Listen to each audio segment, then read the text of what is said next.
So hello everybody. It's an absolute joy for me to be with you today, especially as I'm a microbiologist and I'm not a pharmacist. I was going around the room earlier asking people where they were from and what they do, and there's a fabulous diversity of different sciences and healthcare workers here, as well as pharmacy crew who are numerous. I work in the front line of science looking for new solutions to antimicrobial resistance. I just got back from a meeting in the US, a Keystone meeting, which was organized by Novartis, pharmaceutical company, and we were asked to go to that because we work in novel areas, and actually the areas that I work in are not to produce conventional antimicrobial drugs, but to tackle antimicrobial resistance. So our strategy is, if you want to kill bacteria, ask a bacterium. And I've been asked along to tell you about the research work that our group is doing, and there's work in the US as well on this area. So as you will see on this diagram here, we have some conventional antibiotics here, penicillin. As you know, there is a great deal of resistance problems with conventional antibiotics, and as Susan Hopkins has revealed to you, even newly produced pharmaceutical agents do get overcome by resistance in pathogens quite rapidly. So here we have some pathogens, and here on the left-hand side we have some slightly more real pathogens. This is E. coli. And we have the agent which my laboratory studies on the left here. Now, out in nature, there are some help. There is some help, some allies against antimicrobial infections. And this is one of our allies. This is a predatory bacterium, shown in cartoon form in the yellow here. And predatory bacteria live in natural environments, and they naturally kill others. And while they cannot make drugs that will diffuse entirely around the bloodstream, they are worth researching, and my lab has research programs to look at these as allies against antimicrobial resistant infections. And this is because they do something different. Now, you know the AMR problem, and as Susan has told you, antibiotic-resistant infections, particularly by the group known as the escape pathogens, are the real problems. And S represents the Staph aureus, but the rest of escape are the real agents that are gram-negative, that are rising in resistance in hospitals. And the problem is evolutionary. And I'm a scientist who works in evolution. So the problem is evolutionary, and resistance to single drugs can occur by natural evolutionary processes that are just the part of the everyday life of bacteria. So bacteria in people's bodies, bacteria in soil, bacteria in water are all subject to selective pressures, and they can carry out fitness changes in response to those selective pressures. And what happens is their DNA changes, and that causes changes in their structures. Now, in this lovely review by Jess Blair at Birmingham, which is a university that I collaborate with a lot, you can see some antibiotics on the outer surface of some gram-negative bacteria. And the escape pathogens often, almost predominantly, have an outer membrane on their outer surface, as well as their inner cell membrane. So their cell wall is bounded by this outer layer.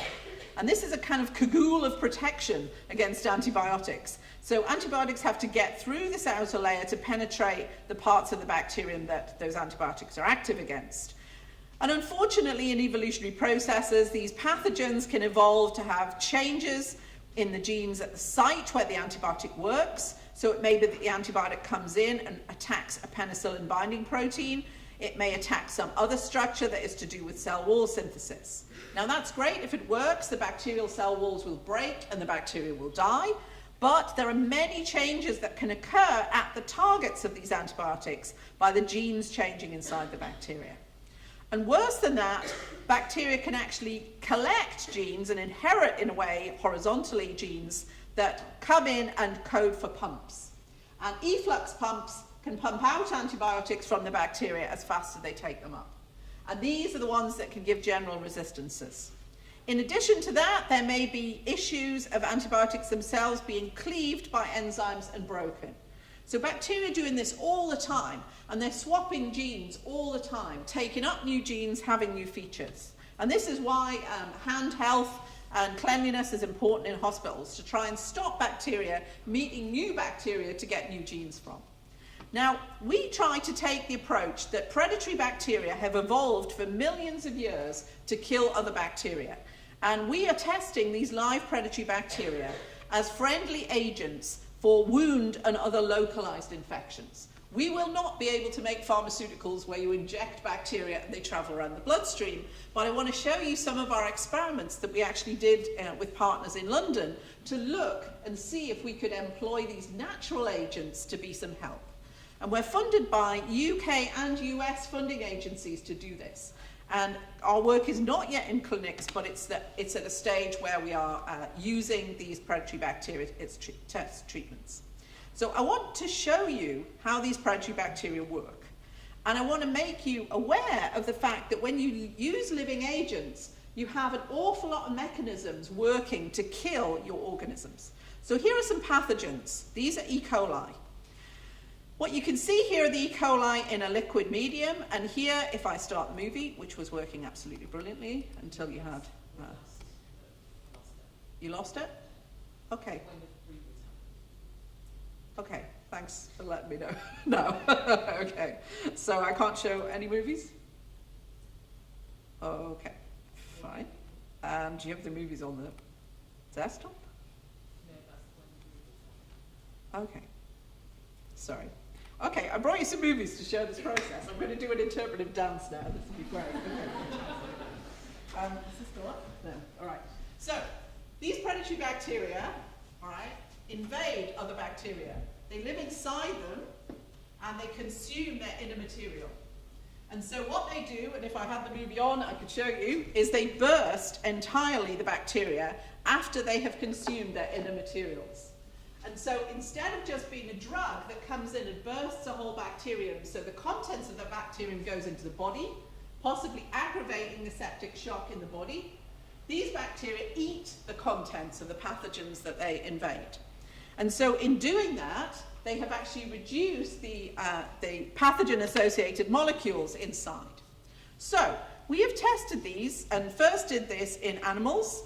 We took chickens, we gave them drinks of these predatory Dellavibrio bacteria alone, and we showed that the birds were absolutely fine. They grew well, they were healthy, they had normal behavior and were perfectly fine with these bacteria as drinks. We then pre-invaded the chickens with salmonella infections. And we gave the bacterial salmonella to the chickens. They went down into their gut and they set up infections. And when you dissect out the guts of infected birds, you see that they're inflamed, that they don't have a normal dark gut contents, but they are infiltrated by white blood cells and inflamed. And when we added the Dellavibrio to birds that had had a pre-colonization with salmonella, we saw a reduction in the salmonella and a reduction in the inflammation. And the guts filled up with healthy-looking poo, and the birds were weller. Now, that was the first time that anyone had used live bacteria in a treatment like that in animals.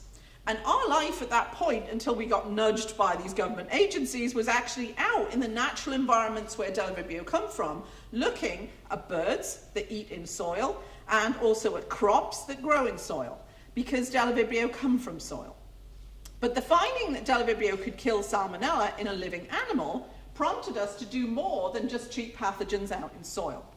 And indeed, you can treat a whole diversity of different pathogens with Dellavibrios. They aren't specific for any one. They treat generally gram-negative bacteria. So here they're treating salmonella, and they bite and invade into them. Here in this lower diagram, they're treating a Pseudomonas. Now this Pseudomonas happens to make mushrooms sick. Here's a mushroom with a lesion, and here's a mushroom after treatment with Dellavibrio. But the Dellavibrio will attack and invade bacteria on the surface of living tissues, whether it's mushroom, chicken, or other. So we nowadays work with NHS diagnostic colleagues on their problem pathogens. And here is Matt Diggle. He runs Empath Diagnostics in the East Midlands region. He does 1 million diagnoses a year with all his colleagues. And Matt saves us some of his more problematic pathogens. We also get pathogens from the UK Biobank after surgery from patients who may have persistent bone infections with gram-negative infections in there. It is extremely difficult working with fresh clinical isolates from patients, but we are using Dellavibrio in treatments for those isolates. And we've chosen to use the World Health Organization's priority pathogens list to look at the pathogens we use. So we look at Acinetobacter baumannii, we look at Pseudomonas, we look at enterobacteria that are carbapenem resistant, particularly Klebsiellas. Now, we aren't yet working in people, but we use miniature patients. And we need to do research to work on how our treatment works. One of the things that is quite shocking to realise is that when antibiotics work in the human body, no one actually knows how many infectious bacteria there are in the human to begin with, in what organs and what parts of the body, and at what levels. And no one actually knows, when a patient is cured by antibiotic treatment, what level of bacteria those levels have been reduced to. The assumption is the bacteria are cleared by the antibiotic treatment, but actually it's the immune system that joins in that process. And one of the things that I've realised as a microbiologist coming into this area is that you need to work in living systems to find out anything about how these pathogens work. So what we do in our lab is we use a technique that we learned actually down in London with Serge Mostowy and Alex Willis, who actually used to be one of my undergraduate students. And we now continue this work up at Nottingham with Chris Moore. So we take pathogenic bacteria isolated from patients, and we set up simple infections fresh from the patient in these zebrafish larvae. Now, you may not think that they look terribly similar, but zebrafish have an innate immune system. They have macrophages and neutrophils. They have bodily cavities that you can inject into. They have a bloodstream. But what they also have are a variety of features that allow us to learn more about where pathogens are and what they're doing. So in this diagram here, you can see a zebrafish, and in our experiments that we began with Serge in London, we inject our pathogens into the hindbrain of the fish. And our pathogens can come from a variety of bodily sites. They may be from the gut, they may be from bone infections, it can be from wound infections, but we use injection into the hindbrain as it's a very good bodily compartment to study. Neutrophils can graze across the surface of the hindbrain. Macrophages can move around in the liquid compartment of the brain fluid. And you can set up an encephalitis type infection that may kill the larvae if your treatment does not work, and will spread because the brain is a fantastic source of food. Now, all this can happen in 72 hours. And so you can take an infection that comes out of someone who has an infection as donated material to the UK Biobank. You can take those bacteria and purify them and be testing them in zebrafish larvae. You can treat the larvae with conventional antibiotics, or in our case, you can also treat the larvae with our novel treatment. So, in our experiments, especially to begin with, we have labelled the pathogens green fluorescent so we can see the progress of the infection. And you can see an injected stripe of green which occurs across the hindbrain on the brain surface of the larvae. Now, these larvae are amazing little patients. They don't feel much pain, and we can anaesthetize them very easily to carry out our experiments so that they feel no pain at all. Developmentally, though, they're small living creatures. They have a bloodstream. They may not have lungs, but they have a heartbeat, and they have behavioural features. What's amazing about them is they're transparent. You can see through them. You can label transgenically their white blood cells, so you can watch what their immune system is doing. You can also sacrifice larvae humanely and count how many pathogens are in them, and count, in our case, how many predatory bacteria are inside them. And we have used injected predatory bacteria as treatment tests in the hindbrain of these little larvae. 4 infections that initially here we have Shigella, but we've used infections from patients with antimicrobially resistant problems and infections. We're able to test how well the zebrafish survive, and we can set up little patient racks here of the zebrafish, seeing how the different tests work. We can also change how their immune system works by using what are called morpholinos. And morpholinos are specific for turning off pathways in the immune system. So we can mimic neutropenias in the fish and changes in the immune system by carrying out some of these moderations. So we have been able to test and find out that these Della Vibrio are safe and persist in the hindbrain of zebrafish when injected. We labelled our Della Vibrio red fluorescent so we could see them down the microscope when we looked at the heads of the fish. We could grow the fish with Della Vibrio injections inside them 48 hours, 72 hours, 100% viability. They were perfectly fine, no death or illness. So the Della-Vibrio are friendly bacteria. They don't carry out an infection of their own. The Della-Vibrio are bacteria though, and so the immune system will eventually recognize them, and as you can see in this graph, reduce their numbers. And working with Serge and Alex, we're able to see that those numbers did drop over a number of days, but the interesting thing was they persisted and hung around for long enough to have that natural therapeutic ability to kill other bacteria. So what the Della-Vibrio could do in outdoor life, in soil and water, they could potentially do inside living creatures as well. Now, Serge's group, working at Imperial in London, had already established a lethal infection with Shigella pathogens for zebrafish, knowing that if 2 × 10⁴ of these pathogens were injected into a fish in the hindbrain, that a lethal infection would be set up and the green pathogen would start to grow in the brain and start to kill the fish. What we were able to do was add the Della-Vibrio and look down the microscope at the interaction between the Della-Vibrio and those pathogens inside living fish. They're transparent, it's a brilliant thing you can do. And we notice very happily the characteristic invasion and killing of the green bacteria by the red Della-Vibrio. So here are infectious green bacteria that are actually inside a living creature, and here are tiny little red Della-Vibrio attaching to them, invading them, and killing them. And so they are getting into them, killing the infected bacteria, and also using up the materials that infected bacteria is made of.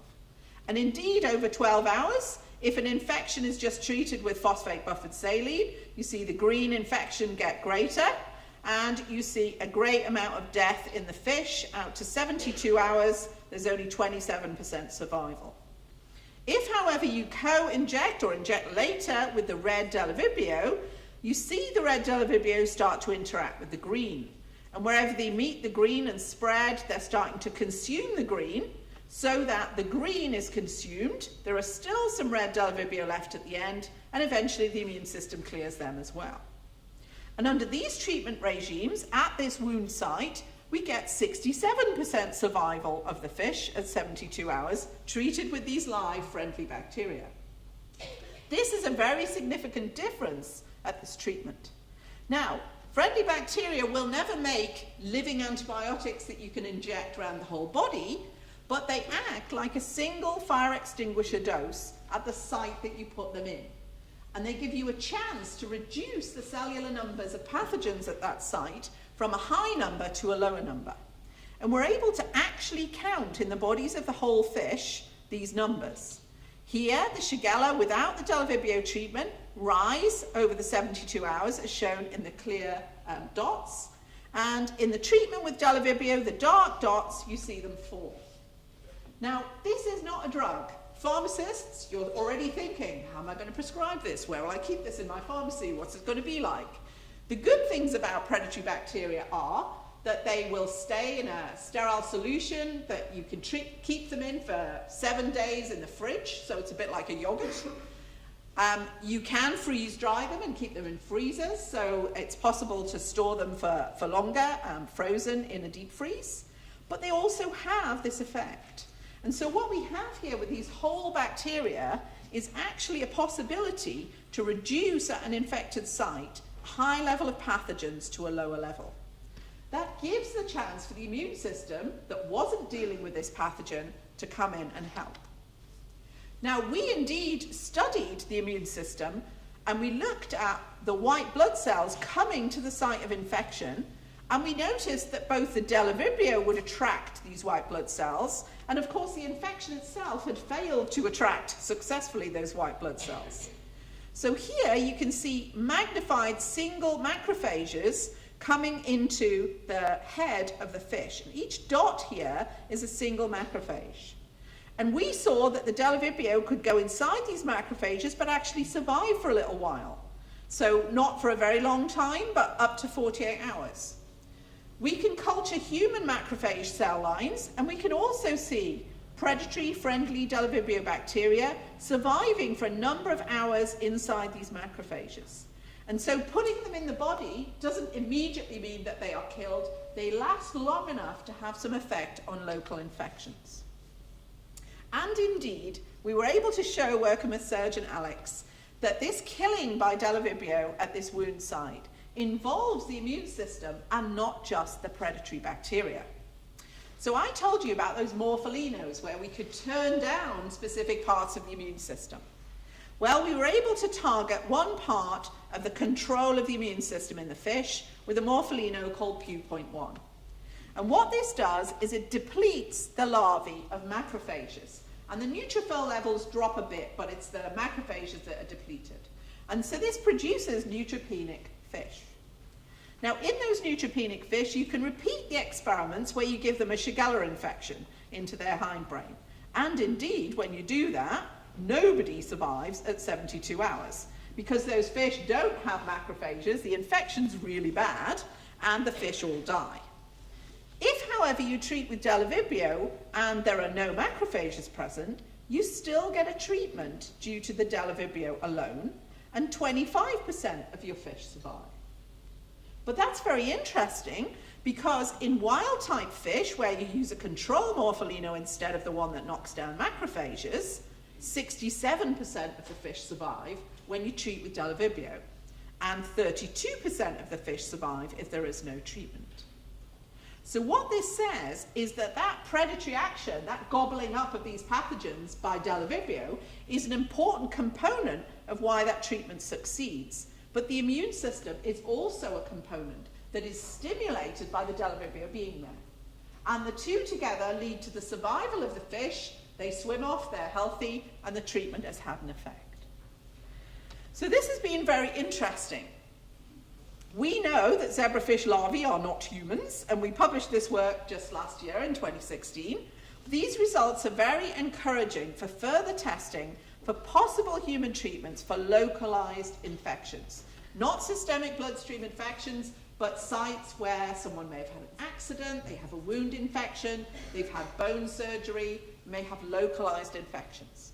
And colleagues in the US, the Kadoorie lab, have used these predatory bacteria as inhaled treatments for Klebsiella infections, and they've started to get some efficacy in mice. So immune cells work with these injected friendly predatory bacteria to control gram-negative infections. And this makes us think, what are we also doing to help the immune system cure in situations where there is an AMR-resistant infection? Because the immune system gets a stimulation by the Delavibrio here, and my lab are working on how that works at the moment. So one of our helps is going to come internally from our immune system as we tackle antibiotic-resistant bacteria. We have so much to learn. We have to learn what those bacteria are doing, what levels they're at. The UK Biobank is brilliant because it's allowing us to have samples that come from patients who've been ill and had infectious material excised. And we're able to learn a lot more about pathogens because of the surveillance that Susan and you all are doing in hospitals. And it's really, really important for scientists like me. So where are we? Well, we're scaling up our predator activity and safety and production in large volumes. My colleague Jess Tyson, who is here, is exploring our scale up at the moment. We have got a long way to go to get to treatments, but it's novel and it's worth trying. And this shows the roles of university research in driving innovation. Pharmacy, the health service, Public Health England, GP practices, nurses, infection control, and the public have a lot to do. Primary scientists like me and my group have an awful lot to do as well. It does take a huge amount of work. So I've shown you that things as unusual as predatory bacteria can be natural antibacterials. Something I didn't have time to tell you today, even some of the predatory enzymes that these bacteria use could make drugs of the future, but if you use the whole bacteria, then you have a situation where this is live and evolving. So as your pathogen may change and evolve, this bacterium is using many, many enzymes to kill it, and it can evolve as the pathogen changes. So this gives you a more changing framework to use rather than to develop a drug, and as Susan said, to get very quick resistance from the pathogens adapting to it. There is antibacterial activity produced by these whole bacteria inside living zebrafish and birds, And it's a lot of work and years to go from this to a new treatment. A lot of safety testing is required and a lot more experimentation, but university research is the ideal driver of this. And all the P's in our area, PhD students, professors, postdocs, all sorts of scientists are making the discoveries. And we have a fantastic technical team that support us in doing this. So it's important to think out of the box. Yes, we may be able to make new antibiotic drugs out of these bacteria, but actually bacteria can fight back against superbugs. If some of you are down here in London and you come from out of town, you might think, what am I going to do when I'm still here tomorrow? There's an exhibition that's just opened at the Science Museum called Superbugs, the Fight of Our Lives. And Delavibrio features in that exhibition, which I'm delighted to tell you. It's all about superbugs. It's at the South Kensington site at the Science Museum, and it's making the public think more, especially Antibiotic Awareness Week, about these kind of battles. So, if you want to kill bacteria, ask a bacterium, is the motto in our laboratory. Now, to do this, a huge amount of different people do this work. And as you think about your careers going forward, always think about multidisciplinarity. We have done research down in London with Alex and Serge, and that's been fantastically instrumental in us starting to use zebrafish. I've had researchers come in from Germany, like Verena, and Switzerland to work with us. We have scientists who are good at microscopy, good at genetics. We have Asma, who's come in from Iraq to work with us. We have people who are fantastic at immunology, so Paul and Dorini do massive immunology work. We work with Andy at University of Birmingham, who's great at the structures of enzymes.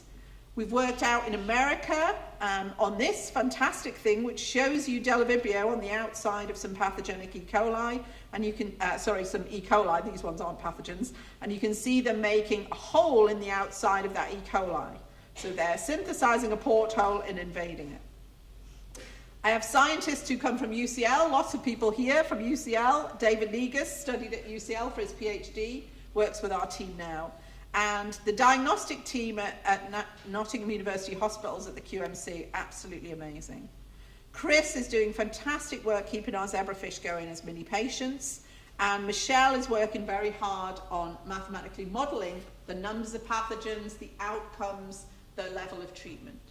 So this is a huge effort. I'm delighted to come and tell you about this because I know I don't inhabit your pharmaceutical kind of hospital world, but I want you to know that we are in your medical schools and we're working very, very hard to find some treatments. And I'd be delighted to take some questions just before lunch. Thank you very much.